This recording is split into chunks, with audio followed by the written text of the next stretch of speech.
Graça e paz, queridos. Vamos dar continuidade à nossa série acerca do Evangelho de João. Esta é a 10ª parte da nossa série. E no vídeo de hoje eu vou complementar a porção que estamos meditando acerca de João capítulo 1, versos 47 a 51 e do 2 até o 12.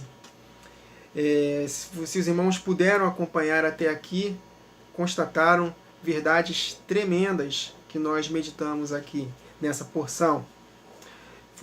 Foram 3 partes dessa porção e hoje nós vamos complementar essa porção com outros textos que o Espírito me fez conectar. E vai ser bênção para a vida dos irmãos.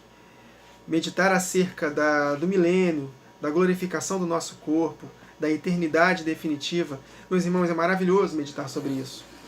Infelizmente, o Evangelho hoje, em boa parte das igrejas, principalmente aqui no Ocidente, está muito centrado nas coisas desta vida.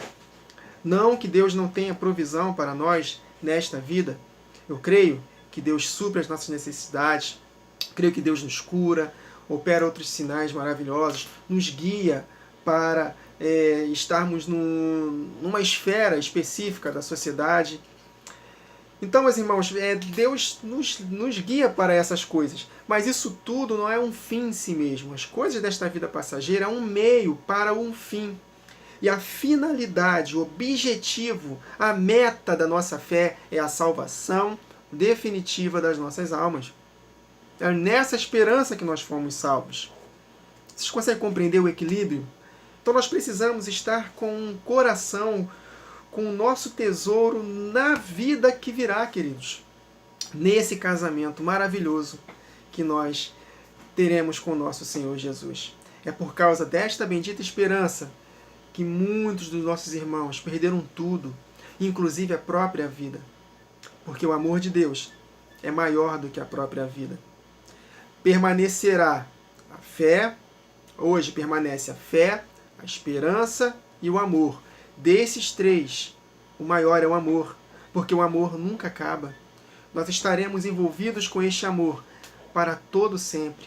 A fé um dia vai acabar quando nós chegarmos lá, porque nós andamos por fé, não pelo que vemos. Depois que nós vemos a Jesus como Ele é, acabou a fé.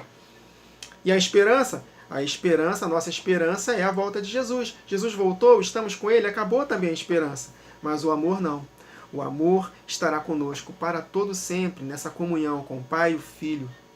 Então, meus irmãos, nós precisamos cultivar no nosso coração um anseio, uma aspiração pela eternidade, pela volta de Jesus, pelo seu reino que está chegando, o seu reino milenar. É para essa esperança, queridos, que nós somos salvos. Se nós focarmos a nossa vida na eternidade, nada do lado de fora, nada nesta vida passageira, problema algum vai tirar a nossa alegria. A nossa alegria está exatamente na pessoa de Jesus, na pessoa do Pai, nessa unidade do Espírito, nessa vida eterna e nessa coroa que nós vamos receber, a coroa que nunca vai se corromper. É a coroa da vida, a coroa da justiça, uma coroa de glória, uma coroa de esplendor. Essa é a coroa, meus irmãos, o prêmio da soberana vocação de Deus em Cristo Jesus. Então é isso. Então a palavra de Deus, de Gênesis a Apocalipse, nos aspira a esse dia maravilhoso. Desde o começo, está escrito em Isaías 46, se não me engano, verso 10, que Deus anuncia o fim desde o começo. Então, desde Gênesis, Deus está anunciando o fim. E pensa em algo que Deus não vê a hora. É o casamento do seu filho. Por isso que o Espírito e a noiva clamam, vem Jesus. A comunhão do Espírito, que é a comunhão com o Pai e o Filho, essa comunhão do Espírito clama dentro de nós, nos faz aspirar. Vem, Senhor Jesus. Senhor, muito obrigado por essa palavra maravilhosa. Nós te agradecemos, Senhor, nós te honramos. Perdoa nossas falhas, Senhor Jesus. Que essa bendita esperança esteja cada vez mais aumentando no nosso coração. É por causa dela que nós estamos aqui, Jesus. A sua alegria completa dentro de nós. a sua presença, Senhor Jesus. O Senhor é o nosso pastor. Nada nos faltará. Nada. Ainda que possamos perder tudo do lado de fora, inclusive a própria vida, mas nós já temos a vida eterna, que é a tua presença, Senhor Jesus. Muito obrigado por essa presença maravilhosa. Ainda que andemos pelo vale da sombra da morte, não temeremos mal algum, porque tu estás comigo, Jesus. Tu estás conosco. A tua vara e o teu cajado nos consolam, Senhor Jesus. Muito obrigado, Senhor Jesus. Nada nesta vida pode tirar a sua presença em nós, Senhor. Nada poderá nos separar do teu amor, Senhor Jesus. Nada. Nem morte, nem vida, nem anjos, nem principados, nem potestades, nem as coisas do futuro, nem as coisas do presente. Nada poderá nos separar do teu amor, que está em Cristo Jesus, no amor de Deus que está em ti, Jesus. Muito obrigado por essa oportunidade de estarmos aqui meditando na sua palavra, palavra de vida eterna, palavra que gera em nós alegria, esperança, um futuro, palavra que nos equilibra, Senhor Jesus, palavra que nos faz discernir todas as coisas, Senhor Jesus. Muito obrigado pela tua presença. Tributamos a ti toda a honra, toda a glória, todo o louvor, toda a majestade, sabedoria, força, ações de graças para todo sempre, Senhor. Seja honrado neste momento. Exaltamos o seu nome, a sua palavra acima de todas as coisas. Amém, meus irmãos? Vamos lá. Então vamos ler novamente essa porção e vamos finalizá-la pela graça de Deus.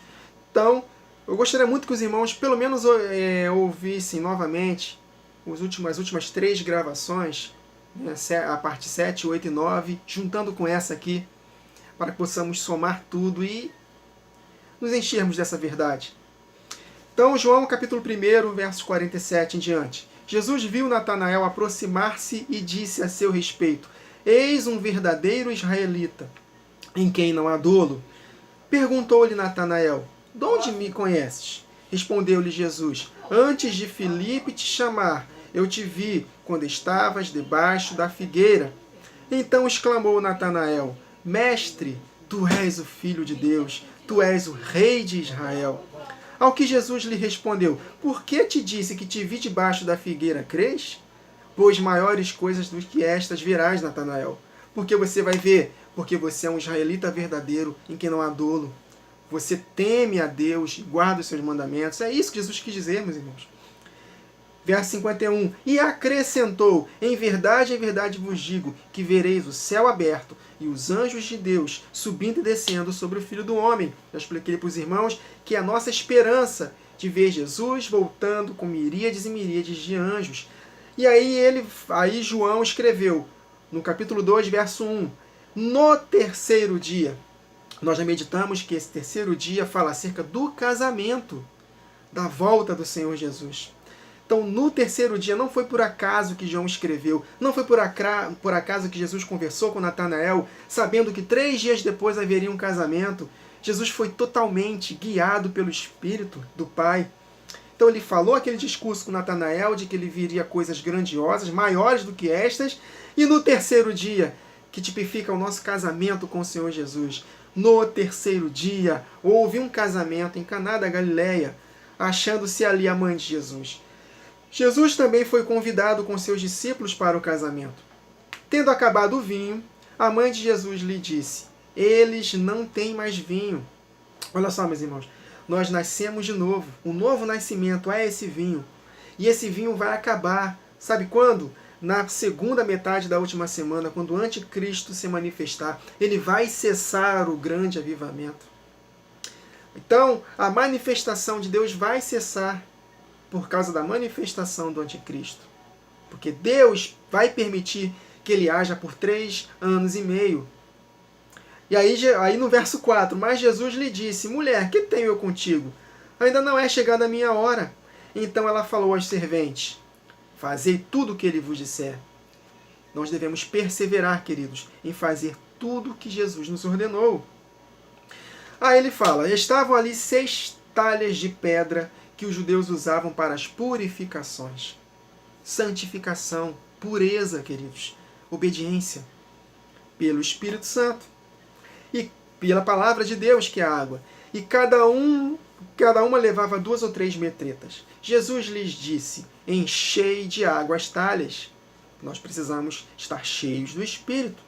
E eles as encheram totalmente, meus irmãos. Então lhes determinou: tirai agora e levai ao mestre-sala. E eles o fizeram, obedeceram. Tendo o mestre-sala provado a água transformada em vinho, não sabendo de onde viera, se bem que o sabiam os serventes que haviam tirado a água, chamou o noivo e lhe disse: todos costumam pôr primeiro o bom vinho, e quando já beberam fartamente, servem o inferior. Você fez o contrário. Tu, porém, guardastes o bom vinho para agora, até agora. Com este, deu Jesus princípio aos seus sinais em Caná da Galileia. Manifestou a sua glória e os seus discípulos creram nele. Manifestou a sua glória. Então, Natanael, ele verá no terceiro dia, esse casamento, essa glória, meus irmãos, que vai acontecer. O vinho vai acabar pela manifestação do anticristo, mas o melhor vinho vai ser transformado e nós teremos a glória de Jesus. Semelhante ao seu corpo glorioso, nós seremos glorificados por Deus com os corpos incorruptíveis. Então nós meditamos sobre isso. Eu não vou falar mais nenhum detalhe do que nós falamos nas últimas 3 gravações, por causa do tempo. Então, se os irmãos puderem escutar novamente as últimas 3 gravações, ouçam, escutem com atenção, que os irmãos vão compreender o que eu estou falando aqui, que é exatamente acerca da volta de Jesus. Essas são as coisas gloriosas e grandiosas que nós veremos no terceiro dia. Então, o mundo futuro é a nossa esperança. Então, vamos ler aqui alguns textos que o Espírito nos pediu para lermos nesta gravação, para finalizarmos essa porção. Hebreus capítulo 2, versos 6 a 8. Antes, porém, em certo lugar, deu pleno testemunho, dizendo: que é o homem que dele te lembres? Ou o filho do homem que o visistes? Fizeste-o por um pouco menor do que os anjos, de glória e de honra o coroaste, e o constituíste sobre as obras das tuas mãos. Olha o detalhe: todas as coisas sujeitaste debaixo dos seus pés. Então, Jesus Cristo venceu na cruz. Agora, no nosso tempo presente, olha só como o escritor dos Hebreus fala: ora, desde que lhe sujeitou todas as coisas, nada deixou fora do seu domínio.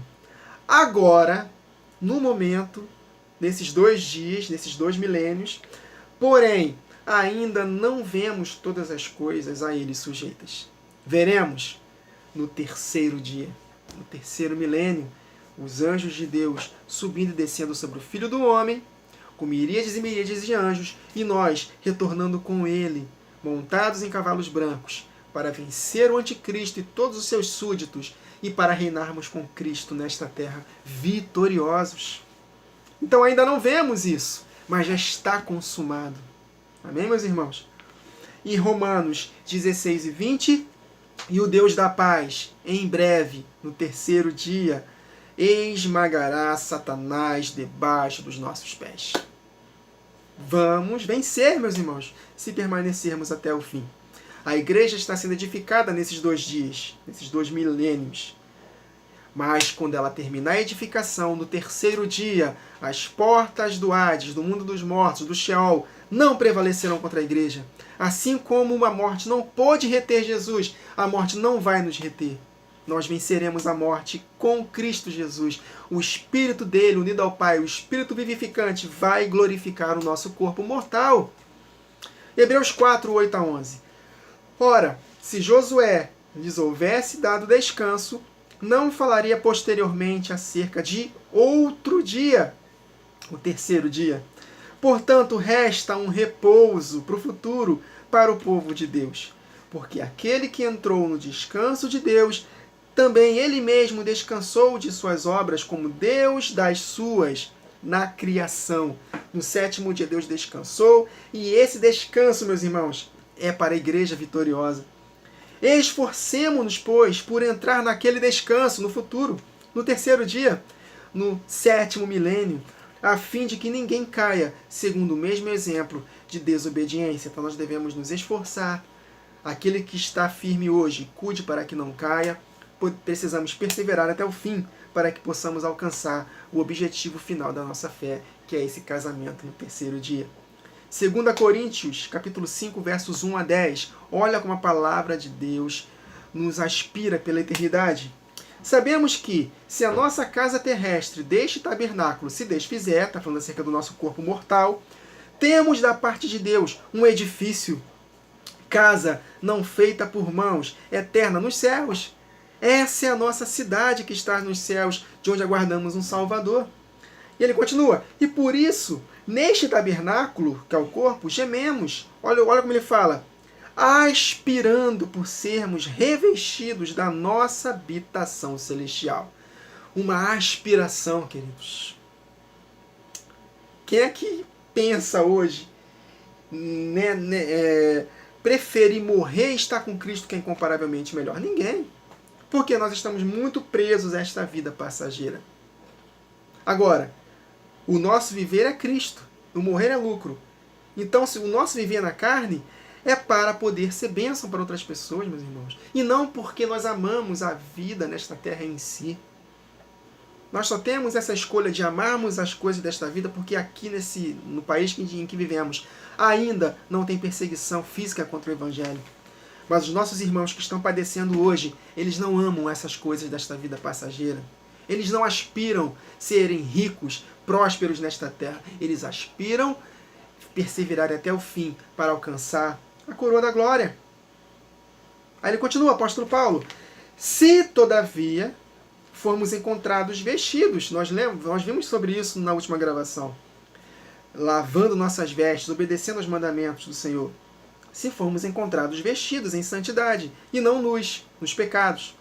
Pois, na verdade, os que estamos neste tabernáculo, olha aí, gememos angustiados, não por queremos ser despidos, mortos fisicamente em si mesmo, não, mas nós desejamos ser revestidos para que o mortal seja absorvido pela vida.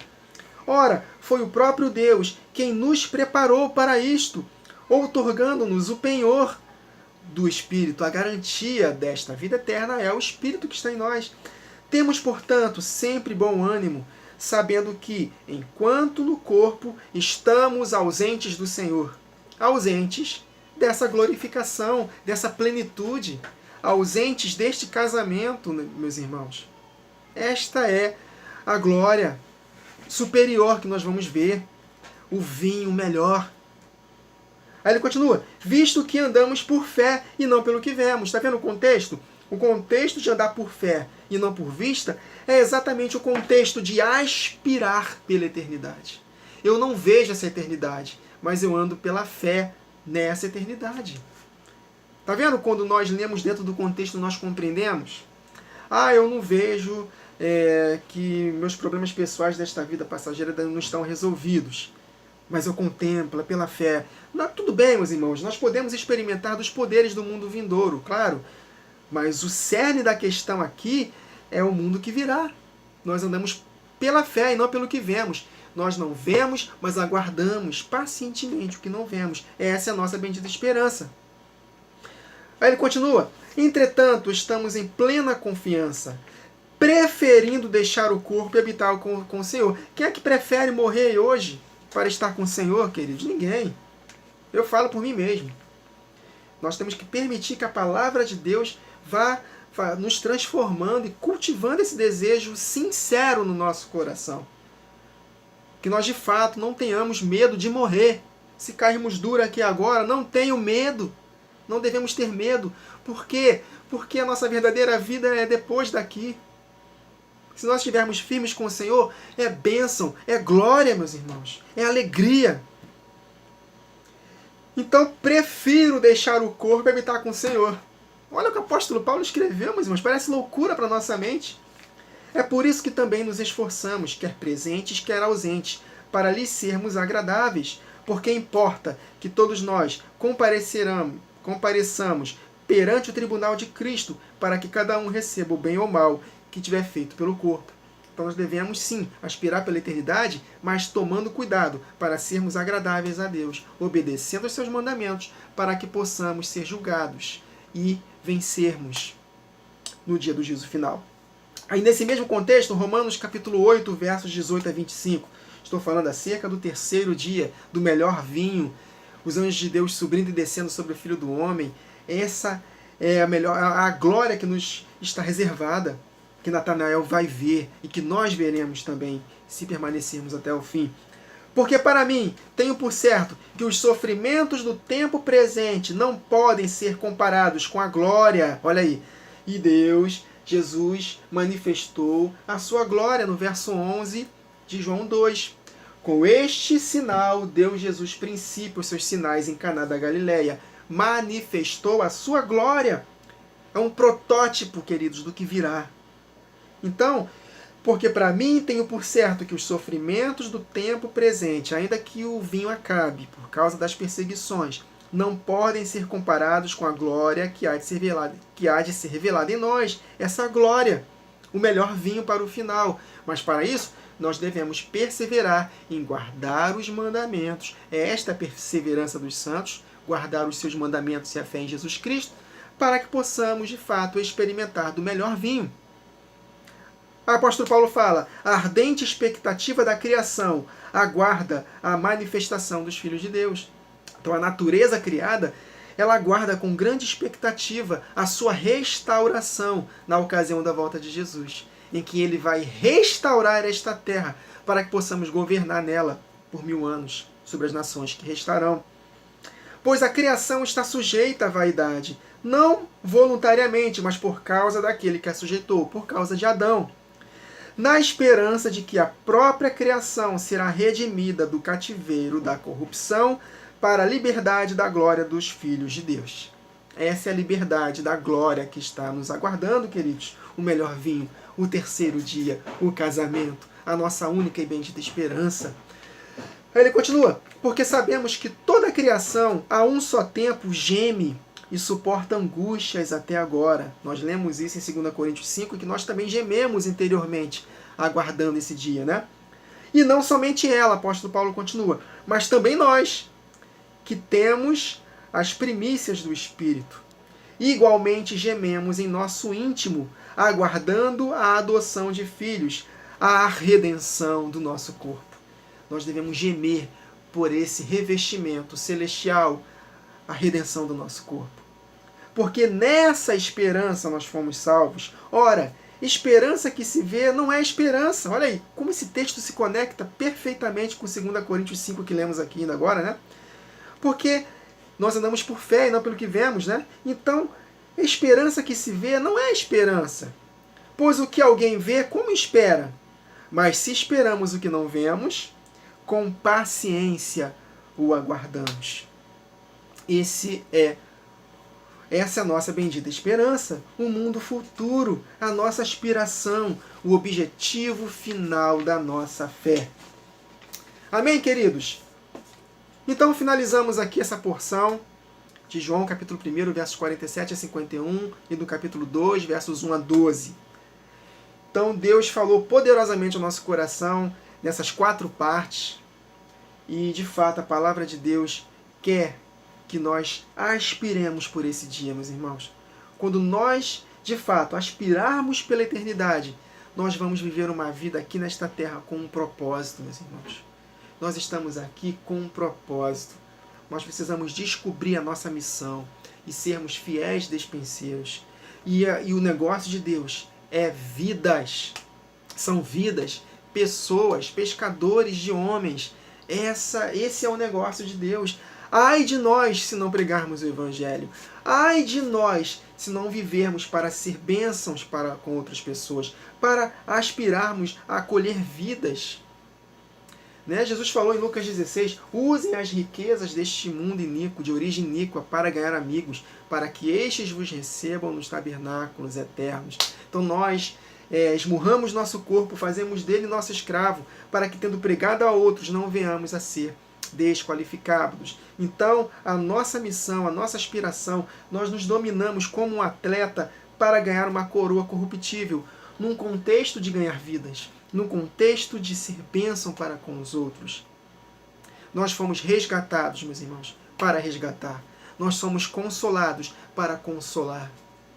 Nós nascemos de novo para poder ter sede de almas, para ganhar outras pessoas para Cristo. E nós não evangelizamos somente na rua. Cada um tem o seu chamado no corpo de Cristo.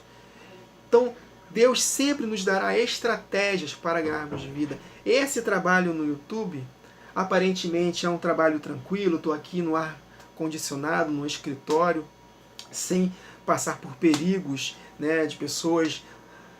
Mas eu estou fazendo aquilo que Deus me chamou para fazer, através do ensino, edificar vidas. E você, sendo edificado, levantado por Deus através dessa palavra, fazer, de repente, um trabalho evangelístico na rua. Enfim, cada um tem o seu chamado. Não quer dizer que eu não possa evangelizar na rua, mas cada um precisa entender o seu chamado. O corpo, ele trabalha com o auxílio de toda a junta. Então cada um faz o seu propósito e unidos nós vamos edificando. Jesus Cristo vai fazendo com que a igreja seja edificada, o seu Espírito vai convencendo. Nós semeamos a palavra e um dos 4 solos vai frutificar. Então nós precisamos, meus irmãos, nos encher cada vez mais da palavra e compreender o nosso chamado e sermos fiéis naquilo que Deus determinou para que sejamos nas nossas vidas individualmente. Amém, queridos? Então é isso. Então na próxima gravação nós daremos continuidade a partir do verso 13 de João 2. Aquilo que eu falei para os irmãos algumas vezes. Não fiquem saturados com a série em si, porque cada porção de João é um tema diferente, é uma revelação diferente. Então não fiquem, poxa, João não acaba nunca essa série, parte 60, meu Deus, não vou assistir mais não. Não, meus irmãos, cada gravação é uma revelação nova, cada gravação é um tema novo, Deus vai conectando, Ele faz muito isso. Ele nos faz conectar com outros textos, assim nós vamos somando a palavra e vamos nos fortalecendo no Senhor e na força do seu poder, para que possamos estar em pé no dia mau e depois de ter feito tudo, permanecermos inabaláveis. Sem a palavra de Deus em alta no nosso coração, nós não vamos vencer. Então é tempo de nos encher da palavra escrita de Deus. Que a palavra de Deus habite ricamente em nós. Lâmpada para os nossos pés é a tua palavra, Senhor. Luz, direção para o nosso caminho. Com que purificará o jovem o seu caminho? Observando conforme a sua palavra. Escondi a sua palavra no meu coração para não pecar contra ti. Que nós possamos estar cada vez mais purificados, transformando-nos pela renovação da nossa mente, nos enchendo da palavra de Deus, para que os nossos pensamentos estejam alinhados com os pensamentos de Cristo. E aí sim, como consequência, as nossas ações serão ações de santidade, frutificaremos em toda boa obra e cresceremos no pleno conhecimento do Senhor Jesus. Amém, queridos? Até a próxima gravação. Que o Senhor nos abençoe.